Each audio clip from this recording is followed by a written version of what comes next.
Hi, my name's Sharon Smith and I work at the City of Melbourne. My role at the City of Melbourne is to run the Student Welcome Desk out at Melbourne Airport. The story you're about to see highlights the real experiences of international students living in Australia.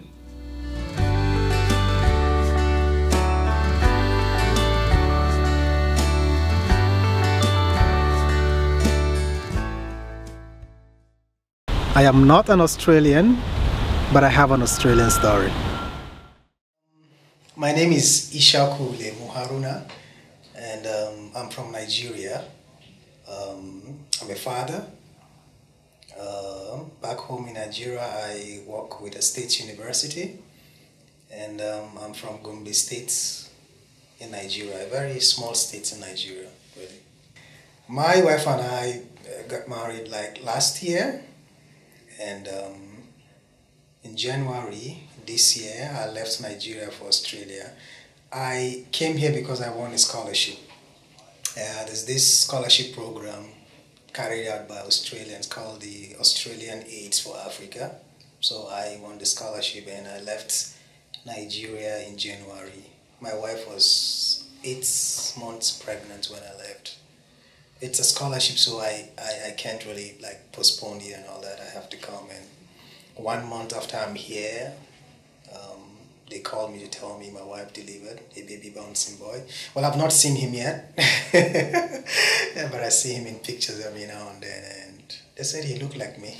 Well, he should. The circumstances surrounding me leaving Africa for Australia, it came with a kind of mixed feelings, you know. I say mixed feelings because I'm going to take you back to a little history now. When my mom gave birth to me, my father never saw me. Yeah. He was in a different part of the country. Yeah. He was doing what we call NYSC, is a national program. When you graduate with your bachelor's, you'll be asked to serve the country for 1 year. Send you to a school, you teach in the school, you know. So he was in a different part of the country during that service, and my mom was at home when she gave birth to me at home, and he was traveling down to attend my naming ceremony, so I was told, and he had an accident and died, so he never saw me.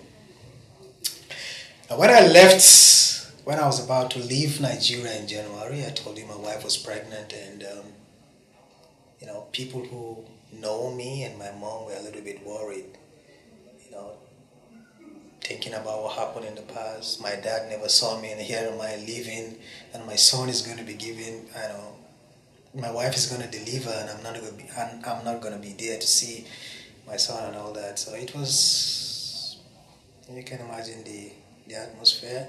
It wasn't as if, you know, people came to see you off to the airport and everybody was happy, but you look at their faces and you see these mixed feelings.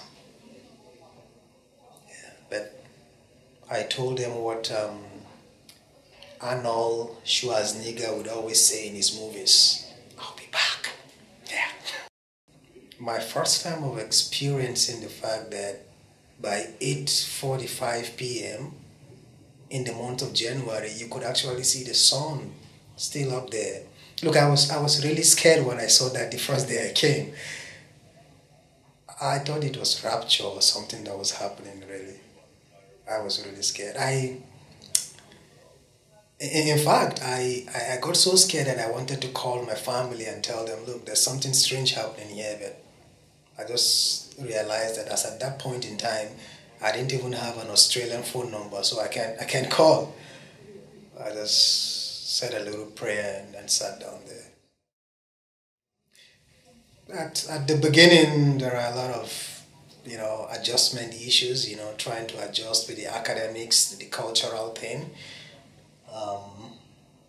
It was a bit difficult, sort of, but my teachers in Swinburne University helped me a lot in trying to encourage me to always ask questions on things I don't understand, you know, and there's always people you could actually talk to different aspects, counseling, academic problems, and different aspects of your studies who are always willing to give you assistance. And at this point, I could say I made use of those assistance from these people. And, these are things that the African continent needs really, because a lot of people are out there in hunger and starvation and all that. So basically, biotechnology revolves within that axis. And the fact that the Global Leadership Program is incorporated into it is another important thing. It gives you an added advantage, to develop some leadership skills, and which will help you in implementing these policies when you do get back. Yeah. And I'm loving it here, believe me. Yeah. I think the idea that it is in Melbourne and this, multicultural diversity, I always feel at home, it's like, this is an environment where everybody is, if I say everybody is welcome is an understatement. Everybody is, everyone has a voice. Yeah. I feel welcomed. I feel among. Yeah, that's what I'm saying. That's why I feel relaxed, because I know whatever kind of problem I face, all I have to do is to speak to someone and I get the solution, and it's quite comforting. Yeah. There are times when, I'm traveling and I don't really know which exact location to drop. I could happily walk to the bus driver or to the tram driver and just speak to him, and and when we reach that particular stop, he would stop and call, people are nice. That's what I'm trying to say.